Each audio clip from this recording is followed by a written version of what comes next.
Olá, pessoal, tudo bem? Que Deus abençoe.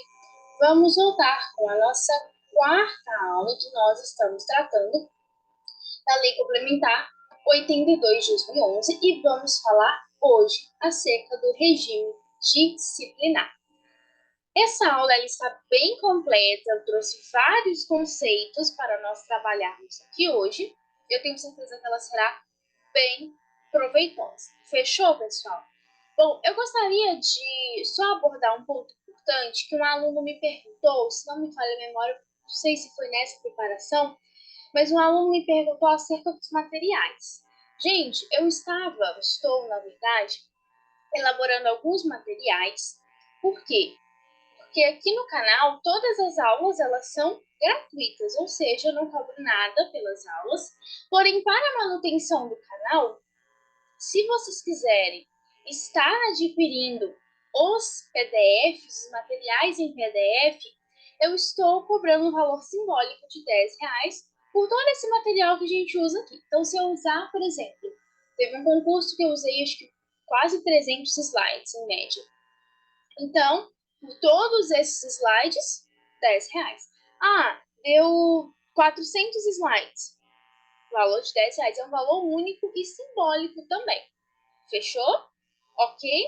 Vamos, então, começar a nossa quarta aula. Deixa eu pegar aqui a minha caneta. Gente, essa parte aqui ela é muito importante. Por quê? Porque ela vai falar muito, propriamente dito, do dever do servidor, tá? Olha o que diz o artigo 141 do regime. São deveres do servidor. Por que deveres? Porque quando nós estamos falando de funcionário público, ele é dotado tanto de deveres e seus direitos. Porém, ele tem deveres a cumprir. Eu não sei se nós chegamos a comentar, eu acho que não. Mas eu posso fazer até uma aula mais específica. Por quê? Nós temos os princípios da administração pública, que é o conhecido LIMP: legalidade, impessoalidade, moralidade, publicidade e eficiência. Ou seja, o servidor ele vai realizar o seu trabalho com base nesses princípios. Então, baseando nesses princípios, o servidor ele vai exercer o seu trabalho dentro, pautado, melhor dizendo, em uma regra, em deveres. Como qualquer pessoa, gente, vamos ser sinceros, como qualquer trabalhador, inclusive os seletistas, tá? Lá do âmbito privado. Então, o artigo 141, ele diz o seguinte, que são deveres do servidor. Inciso primeiro, exercer com zelo e dedicação as atribuições do cargo. Ou seja, o servidor ele vai exercer todo o seu trabalho com base no zelo e na dedicação. Então, o servidor ele vai ser dedicado ao seu trabalho. Pare e pense. Reflete muito conceitos pessoais, conceitos que nós, seres humanos, usamos em qualquer lugar.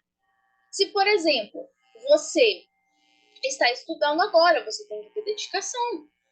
Por quê? Porque é você e a sua consciência.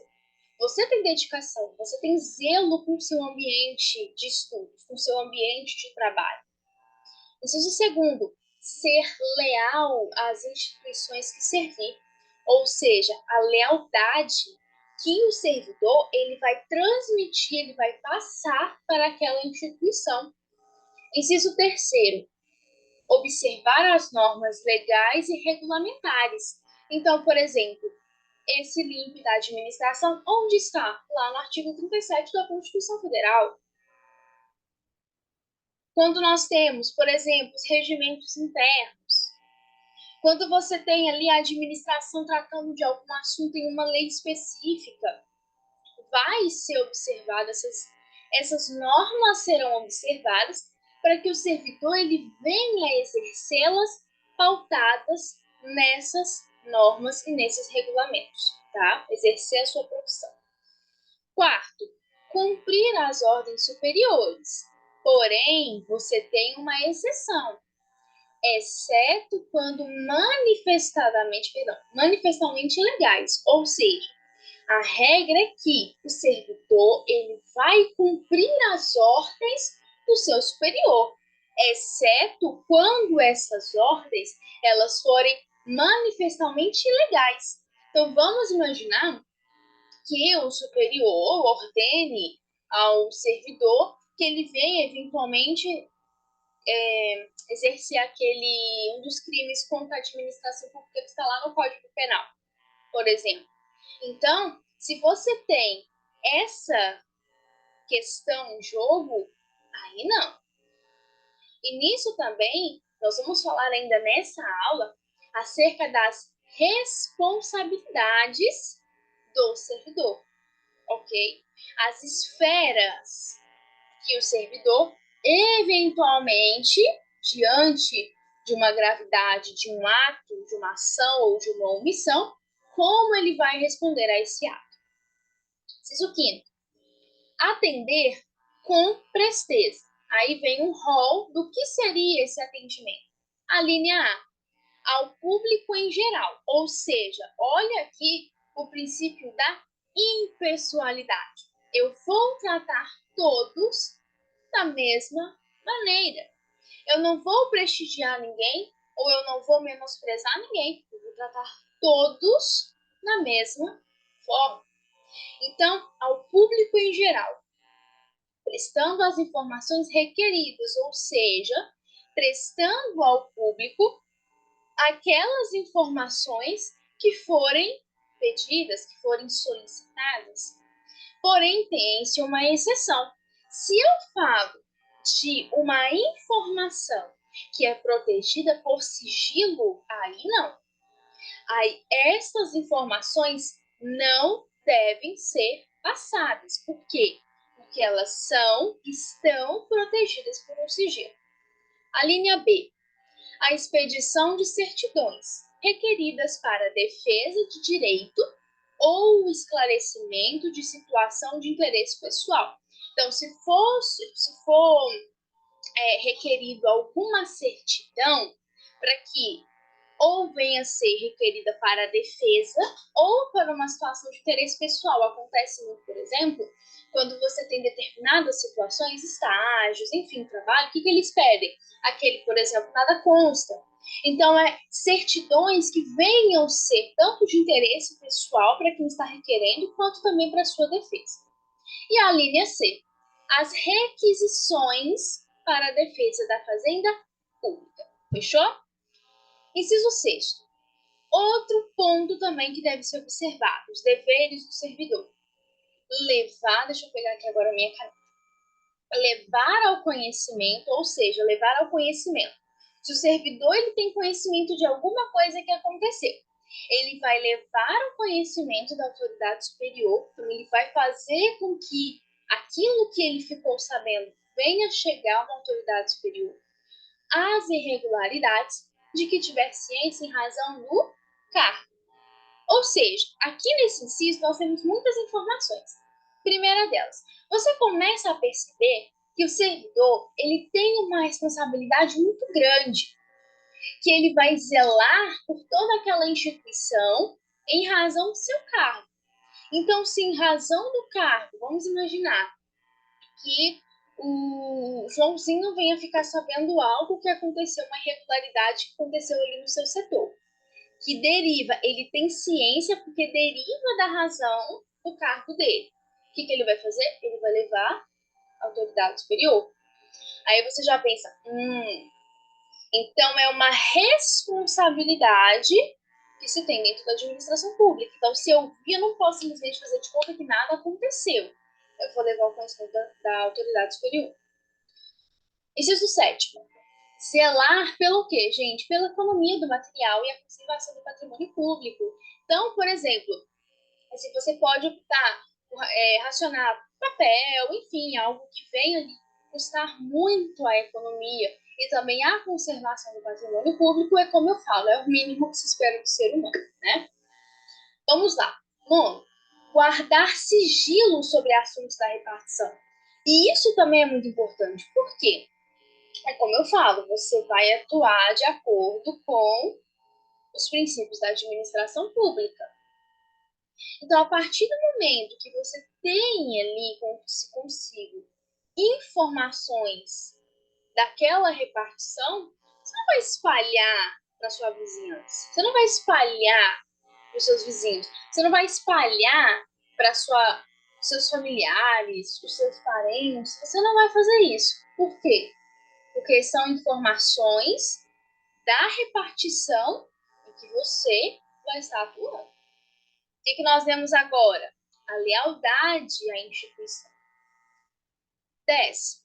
Manter conduta compatível com a moralidade administrativa. Por quê? Dentro dos princípios da administração pública, nós também temos o princípio da moralidade. Tudo aquilo que não é moral é o quê? É imoral. Ou seja, há muito uma questão de essa moralidade ela não seria parecida com a impessoalidade? Se você for olhar pela lógica muito atuante, é realmente muito próxima uma coisa da outra, tá? E é uma coisa que eu falei uma vez, uma aula que eu lecionei no IBGE. Eu falei, pessoal, a questão é a seguinte. Se você, eu acho que estava algo parecido no... Ai, gente, era no regimento, não era regimento externo, agora me fugiu da memória. A questão é a seguinte, quando você vê um servidor público na rua, na vizinhança, não importa onde ele esteja, tá? Vamos imaginar que ele arruma uma confusão lá com a vizinhança dele. Qual é a primeira coisa que você vai ver naquela situação? A primeira coisa que vai vir na sua mente. Olha lá, é funcionário público. Ou seja, você vai ter essa visão. Por que eu falo vai ter essa visão? Porque essa questão do cargo, da responsabilidade, pesa muito.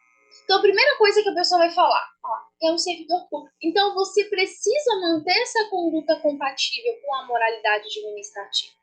Então, você vai manter. Então, obviamente, dentro da instituição não tem nem que se discutir.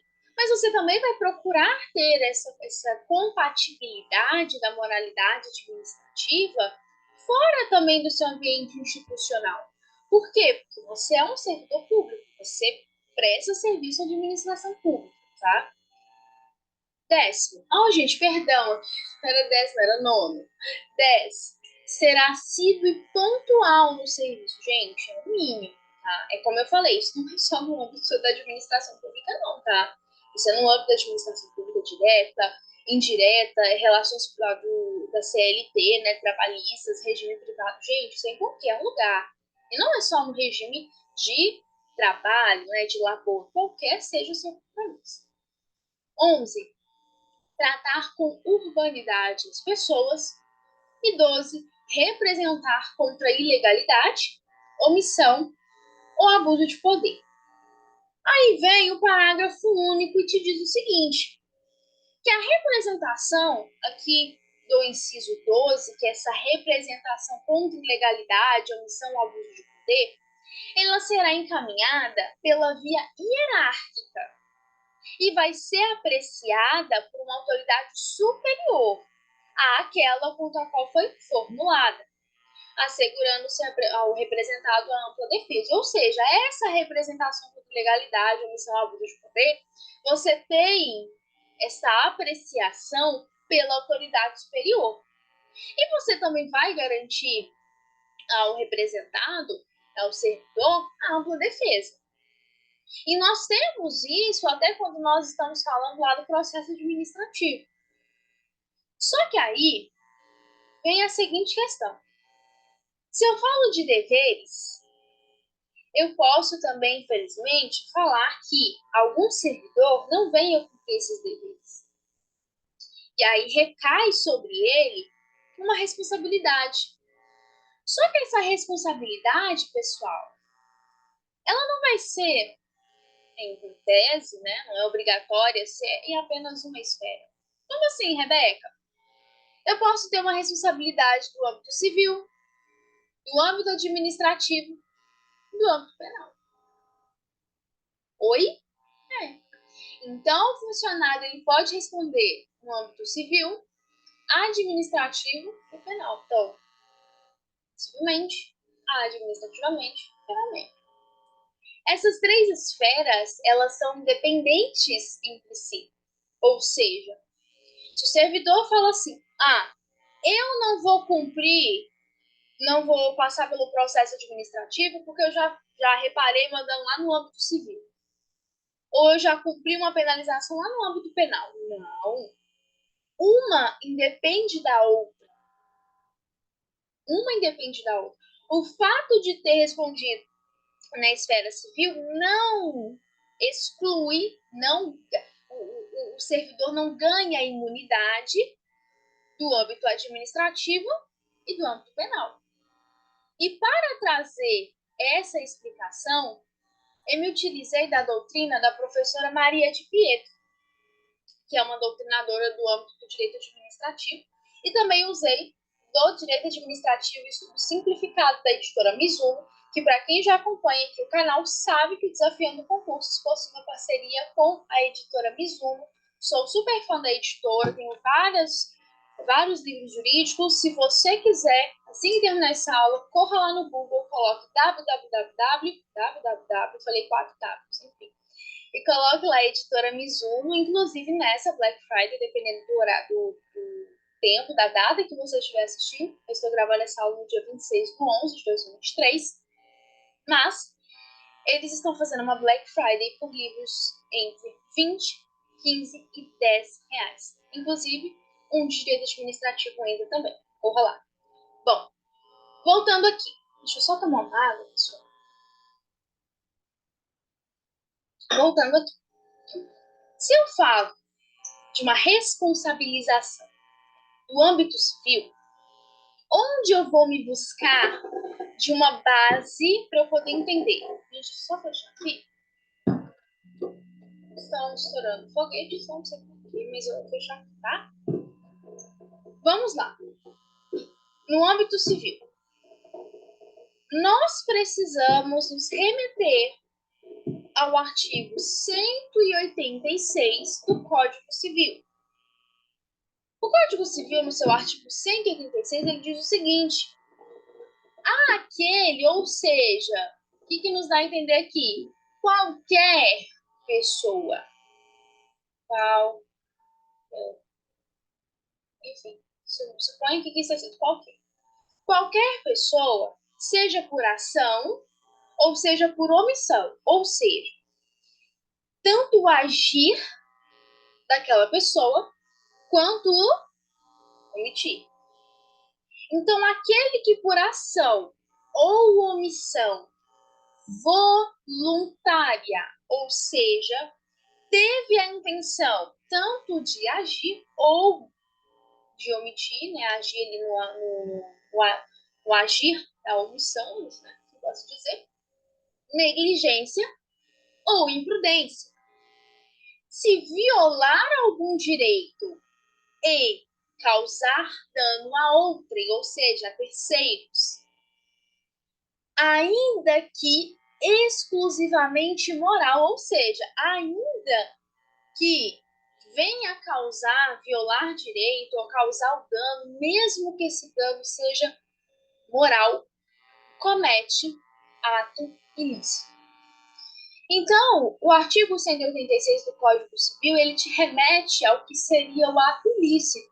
Então, aquele que, por ação ou omissão, voluntariamente, no caso, né, ação ou omissão voluntária, negligenciar ou agir com imprudência, violar direito e causar dano a outro, ainda que exclusivamente moral, comete ato ilícito. Tá? Aí, de acordo com a professora Maria de Pietro, nós temos que fazer, na verdade, 4 análises ao detectarmos o ilícito civil. Primeiro deles, ação, dolo. Perdão, de que é ação ou omissão. Deixa eu ação ou omissão. O que ficou tudo mais? Ações. Beleza. E ação ou omissão. Então, eu preciso do quê? Do verbo. O agir humano. Antijurídico, que não é jurídico, tá? Segundo ponto. Ou foi culpa involuntariamente ou foi dolo voluntariamente. Então, eu preciso também entender esses dois lados. Ele teve intenção? Ele não teve intenção? Terceiro ponto.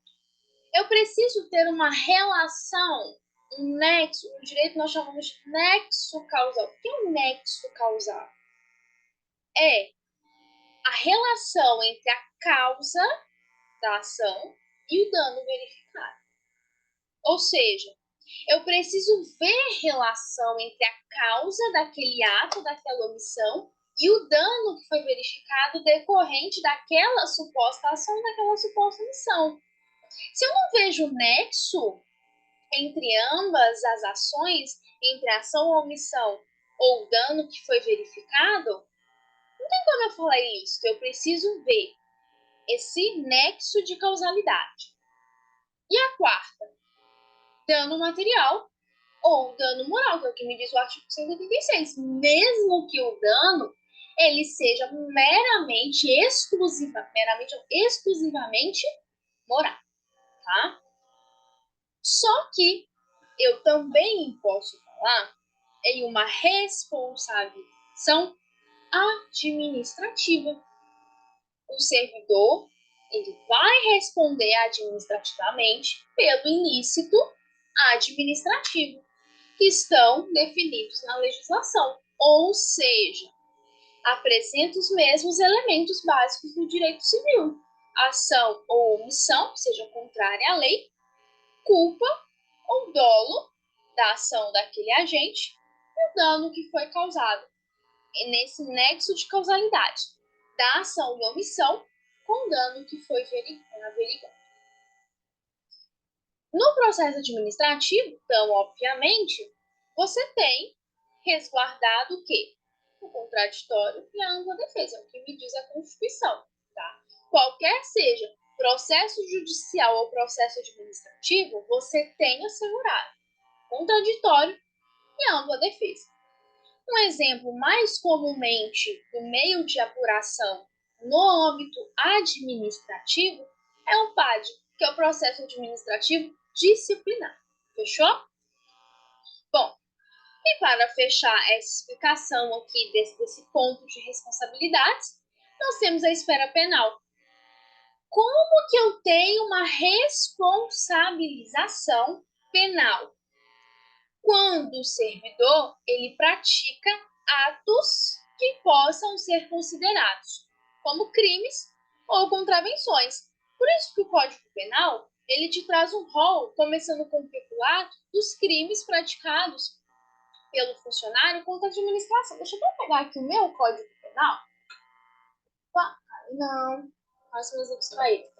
Ó, deixa eu pegar aqui o meu Código Penal. Esse aqui, tá, gente? É do Senado. Esse compra baratinho. Acho que esse aqui eu paguei R$ 9, não me lembro, mas assim, não tem crédito, tá? Ó, lá no título 11, começa com o artigo 312, peculato. Vamos imaginar. Apropriar-se o funcionário público de dinheiro, valor ou qualquer outro bem móvel, público ou particular de que tenha posse em razão do cargo, ou desviá-lo em proveito próprio ou alheio. O que é isso? Peculato. Vamos imaginar. Peculato mediante erro de outrem. Apropriar-se de dinheiro ou qualquer utilidade no exercício do cargo recebeu por erro de outrem. Reclusão de 1 a 4 anos e multa. Por exemplo, vamos imaginar que Marcos ele trabalha em uma determinada repartição. Vamos imaginar, tá? E aí chega uma senhora, sua idosa, chega assim, no boa fé, chega para ele humilde. Olha, eu estou com esse livro aqui. Vamos deixar isso com o telefone, tá? Eu estou com esse telefone aqui para mandar para minha netinha que está lá no estado do Rio de Janeiro, lá no estado, enfim, tá? Ah, no Espírito Santo, enfim. Eu quero enviar esse telefone para ela, é aniversário dela, poxa. Ai, nossa, é um amor de pessoa. É aqui que eu faço vir, ou seja, aonde ela deveria fazer essa pergunta? Os Correios. Os Correios. Mas, enfim, vamos imaginar que ela foi pensa, lá no fórum, fazer esse tipo de pergunta. Aí vamos imaginar que Marcos, agindo de má fé, mediante erro de outrem, ele vira e fala assim: claro, é aqui mesmo que a senhora entrega, a senhora veio no lugar certo. Pode deixar aqui o pacote, que no mais tardar amanhã já fazemos o envio para sua netinha. Ou seja, ele cometeu crime do artigo 313. Por quê? Porque aqui é dos crimes contra a administração pública, quando é praticado por quem? Por funcionário público. Percebeu? Então, na esfera penal, são penalizados que praticam crimes ou contravenções. Marcos vai responder pelo 313 do Código Penal, peculato. Fechou? Peculato mediante erro de outro. Lembrando que nós temos o peculato culposo, que é a única que você tem ali bem visível os crimes praticados contra a administração pública de forma culposa, tá? Bom, nessas esferas, o que nós temos que observar? 4 pontos também. Primeiro, ação ou omissão de jurídica e típica, ou seja, você precisa considerar crime ou contravenção. Dolo ou culpa, nós já falamos.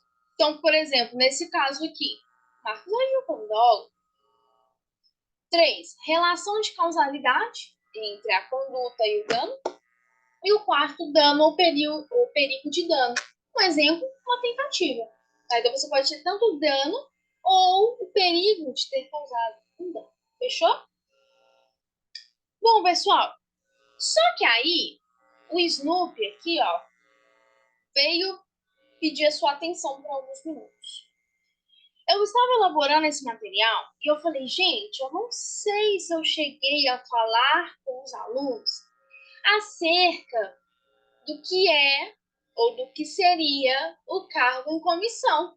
Falei, não, eu vou ter que abrir aqui uma exceção nessa aula para falarmos disso, porque isso é muito importante. Pessoal, atenção. Algumas classificações precisam ser distinguidas. Primeiro ponto. Como nós já entendemos, o cargo público ele é um instituto criado por lei dentro do serviço público que possui atribuições, nomenclatura e uma remuneração própria. Só que nós falamos muito de cargo efetivo, falamos muito também do emprego público, só que nós não falamos sobre o cargo em comissão, não que eu me lembro. Então eu falei, eu vou colocar nessa aula, se alguém já viu, vamos fazer aqui uma revisão. Primeiro, todos nós já entendemos que o cargo efetivo é aquele provimento que ele vai derivar de uma prévia aprovação em concurso público. Fechou? Já o cargo em comissão é aquele que eu tenho livre nomeação e exoneração. Ou seja, eu tenho uma livre nomeação, uma livre escolha e também livre exoneração. Criado por lei. Porém, para a atribuição de direção, você tem, no caso, essa atribuição, o assessoramento ao cargo em chefia. O que seria a função de confiança dos cargos ali em comissão? É uma atribuição que ela é baseada na confiança. Por exemplo, nesse caso, você só pode ter exercendo cargo de confiança por servidor de carreira, ou seja, efetivo. Deixa eu pronto, colocado ali. Ou seja, função de confiança você não pode ter livre exoneração de qualquer, livre, perdão, nomeação de qualquer pessoa. Precisa ser um servidor de carreira, ou seja, um servidor efetivo, que foi previamente aprovado em concurso público. Já o cargo em comissão, ele pode ser exercido por pessoas sem vínculo à administração, ou também por servidor de cargo efetivo. Então, você tem esse ou pessoas de fora da administração, ou pessoas que venham estar em cargo efetivo. Fechou? Bora para mais um slide. Falamos dos deveres do servidor.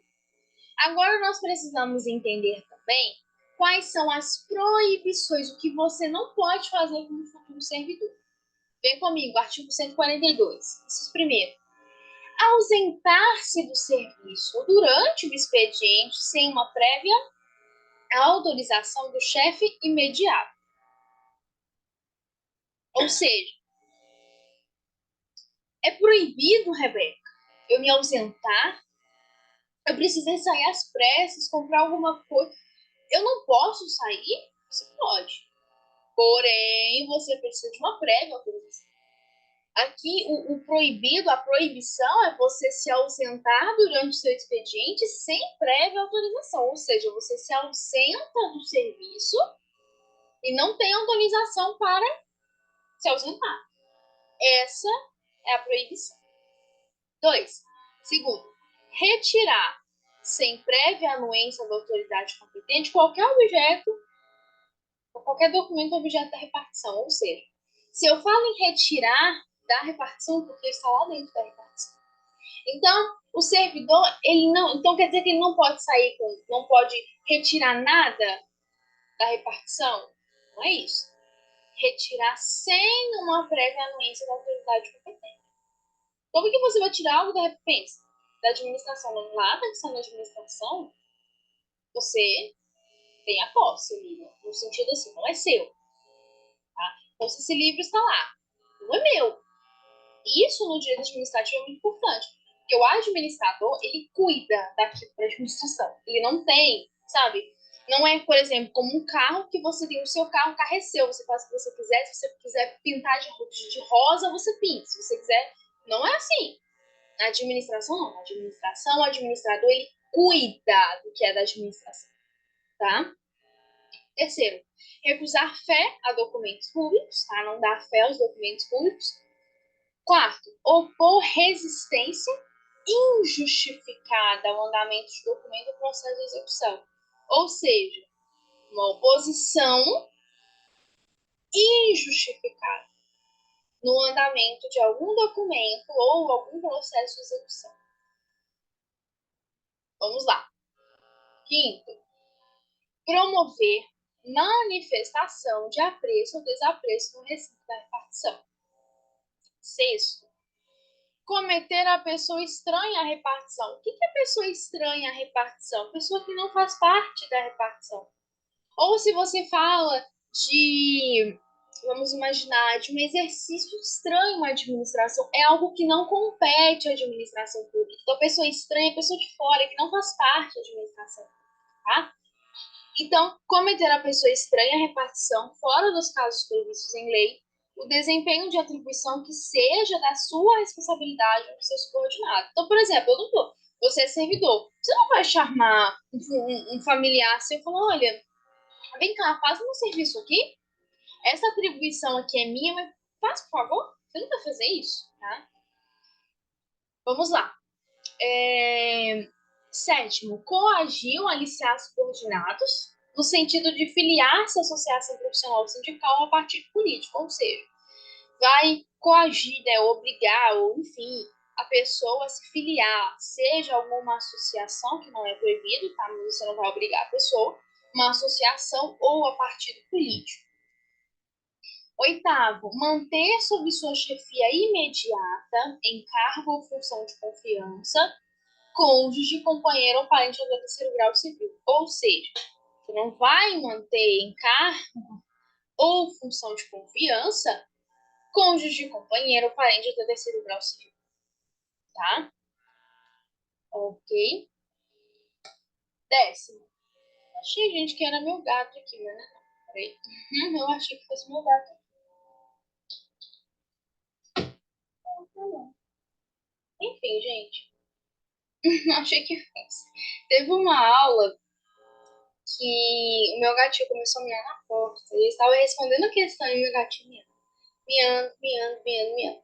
Eu não posso nem sonhar em deixá-los. Nossa, senão pula aqui na minha mesa. Ai, gente, eu não ia conseguir dar aula. Vamos lá.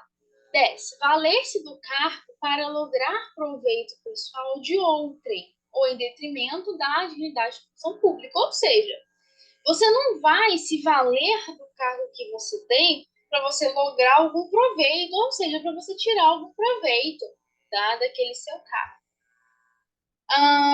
Aqui, no caso, era nome, tá, gente? 10º, participar de gerência ou administração privada personificada, exercer o comércio, exceto na qualidade de acionista, cotista ou comandatário, salvo quando estiver de licença para tratar de interesse particular ou disponibilidade durante o período de afastamento, ou seja, disponibilidade do serviço administrativo.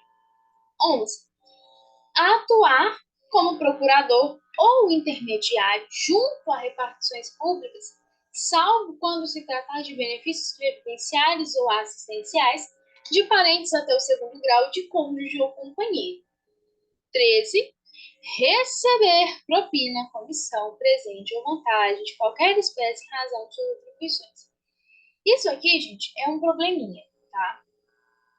Isso aqui já é uma coisinha mais assim, essa questão de presente já é uma questão mais técnica, né? Por que eu falo isso? Porque, por exemplo, vamos imaginar, o que seria presente? Entendeu? O que seria presente? Nós estamos no, por exemplo, nós estamos, já passou, tá? Mas só para nós imaginarmos. No Outubro Rosa e a instituição distribui broche, por exemplo. Aquilo seria presente? Né? E eu, inclusive, eu já até falei isso em uma aula, agora eu tenho que lembrar qual aula foi. Eu tenho que lembrar qual aula foi. Mas então tem muito essa questão, tá? Mas aqui o que a gente entende? Vamos imaginar. Olha, se você resolver meu caso, te dou 5.000. Propina, né? Não precisa nem discutir. Sabemos o ilícito disso. Não precisa nem discutir que isso é errado. Mas não tem o que discutir, tá? Mas aí já é algo bem assim. Aí vem aqui, ó, direito penal, tem artigo 312, a partir, enfim. 13. Praticar usura sobre qualquer de suas formas. 14. Proceder de forma desiguosa. Aqui já é mais tranquilo, tá? 15. Utilizar pessoal, recursos materiais da repartição em serviço ou atividades particulares. Então, se você vai se utilizar de alguma coisa que é da administração pública para fins particulares, tá? Então, por exemplo, eu vou pegar um carro da prefeitura e vou pro parque. Você não vai fazer isso, né? Eu vou pegar o. Deixa eu ver aqui. Pensei, gente. Vamos lá, vamos pensar junto. Pensa em alguma coisa da administração, você vai pegar para uso próprio. Você não vai fazer isso. Entendeu?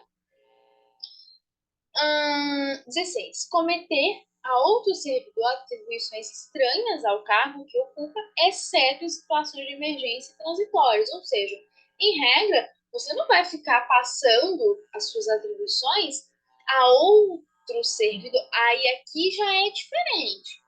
Aqui eu tenho a transmissão das minhas atribuições de servidor, por exemplo, para uma outra pessoa que é servidor, só que estranhas ao cargo que ocupa, ou seja, nós duas somos servidoras públicas, só que eu tenho a função A e, por exemplo, a Helena tem a função B.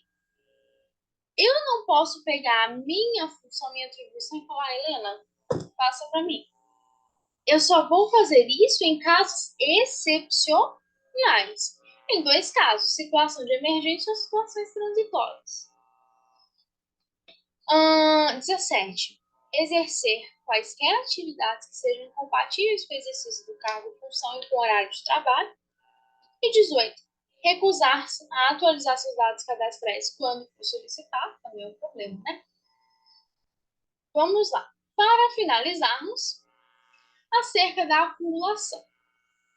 O artigo 143, ele diz o seguinte: ressalvados os casos previstos na Constituição Federal, é vedada a acumulação remunerada de cargos e empregos públicos. Ou seja, é como se o artigo estivesse falando o seguinte: olha, salvo, ou seja, além.